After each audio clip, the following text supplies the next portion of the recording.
আমার প্রিয় ভাইরা, 5 নম্বর, যদি কেউ কোরআন আল কারিমের শিক্ষা অর্জন করে তার কি ফায়দা? নবী করিম সাল্লাল্লাহু আলাইহি সাল্লাম বলছে, যদি কোনো ব্যক্তি কোরআনের হাফেজ হয়, কোরআনকে হিফজ করে 30 পারা, আমার নবীজি বলছেন সে ব্যক্তি 10 জন জাহান্নামীকে, যাদের উপরে জাহান্নাম ওয়াজিব হয়ে গিয়েছে, এরকম 10 জন ব্যক্তিকে সে জান্নাতে ঢুকাইতে পারবে। সুবহানাল্লাহ। আমার প্রিয় ভাইয়েরা, আমার বন্ধুগণ, আমার নবীজি মুহাম্মাদুর রাসূলুল্লাহ সাল্লাল্লাহু আলাইহি ওয়াসাল্লাম বলেছেন, যে ব্যক্তি কোরআন আল কারীম মুখস্থ করেছে, যে কোরআন আল কারীমের হাফেজ হয়েছে পরিপূর্ণভাবে, সে ব্যক্তি কিয়ামতের ময়দানে এমন একটা ক্ষমতা দেওয়া হবে, সেই ব্যক্তিকে বলা হবে, ও হে হাফেজে কোরআন, জাহান্নামের মধ্যে যে ব্যক্তিগুলো আছে ওই ব্যক্তিগুলোর থেকে যে কোনো 10 জন ব্যক্তি তুমি উঠে নিয়ে জান্নাতের মধ্যে প্রবেশ করো। সুবহানাল্লাহ। হাফেজ হয়, আল্লাহ রাব্বুল আলামিন সেই ব্যক্তিকে এমন মর্যাদা দান করবেন। সুবহানাল্লাহ।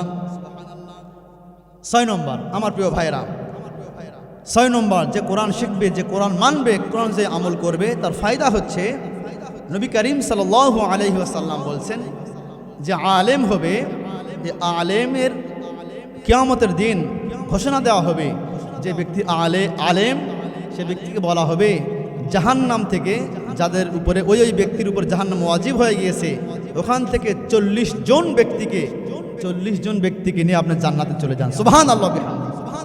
আমার প্রিয় ভাইরা, যাদের উপরে জাহান্নাম ওয়াজিব হয়ে গিয়েছে এমন 40 জন ব্যক্তিকে জাহান্নাম থেকে একজন আলেম জাহান্নামী 40 জন জাহান্নামীকে নিয়ে জান্নাতের মধ্যে প্রবেশ করতে পারবে, এমন ক্ষমতা, এমন মর্যাদা তাকে দেওয়া হবে হাসরের মাঠে। সুবহানাল্লাহ।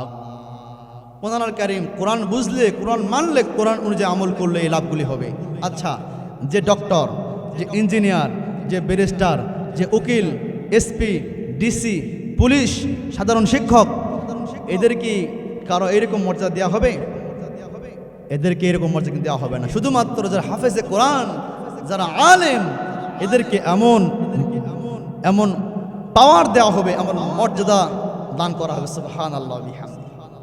7 নম্বর, আমার প্রিয় ভাইরা, যে কোরআন শেখে এবং অন্যকে কোরআন আল কারীম শেখাবে, নবী করিম সাল্লাল্লাহু আলাইহি ওয়াসাল্লাম তাকে সুখবর দিয়েছেন। সুবহানাল্লাহ। যে কোরআন শিখবে এবং যে অন্যকে কোরআন শেখাবে, এই ব্যক্তিকে আল্লাহ রাসূল সাল্লাল্লাহু আলাইহি ওয়াসাল্লাম তিনি সুখবর দিয়েছেন। আমার প্রিয় ভাইয়েরা, সুনানে তিরমিজির হাদিস 2909 নম্বর হাদিস, ক্বালান নাবিয়্যু সাল্লাল্লাহু আলাইহি ওয়াসাল্লাম খায়রুকুম মান তাআল্লামাল কুরআন ওয়া আল্লামা।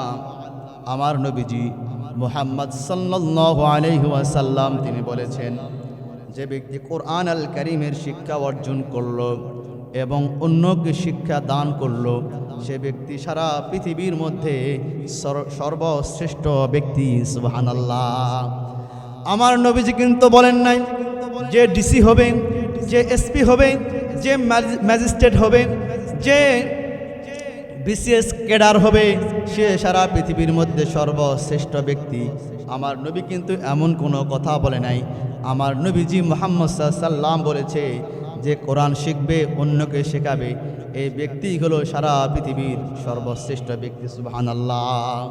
সারা পৃথিবীর সর্বশ্রেষ্ঠ ব্যক্তি হচ্ছে যে কোরআন শিখবে, অন্যকে শেখাবে।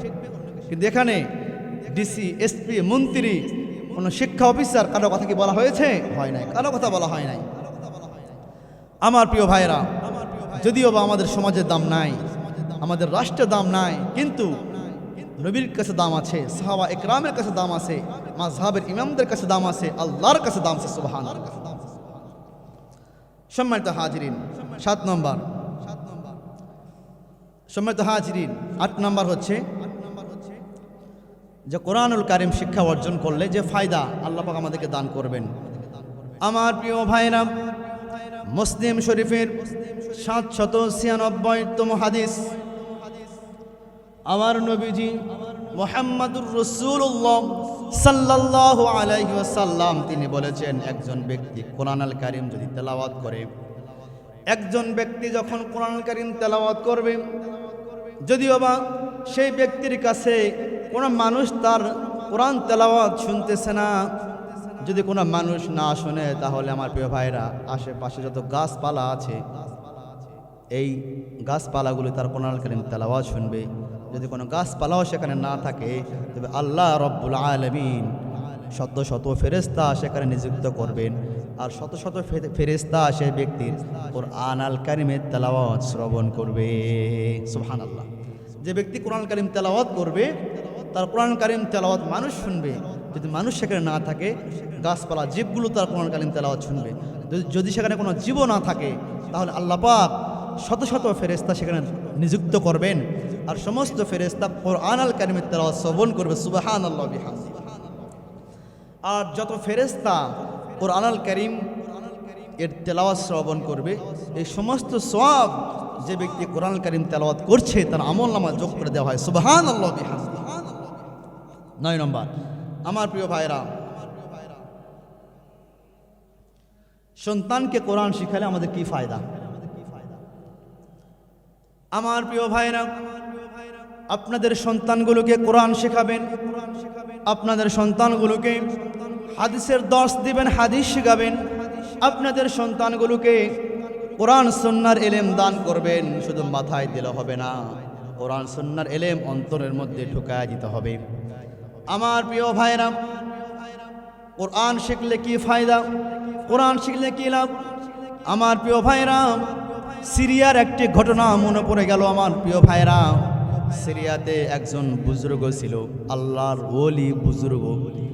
সে ব্যক্তি কোনো জায়গায় সফরে যদি যাইতেন, তার বাড়ির পাশে একটি গুরুস্থান রয়েছে। এই গুরুস্থানে সে সওয়াব রেসানি করতেন, সূরা ফাতিহা পড়তেন, সূরা ইখলাস পড়তেন, দুরূদ শরীফ পড়তেন, বিভিন্ন তাসবিহ তাহলিল পড়ে এই সওয়াব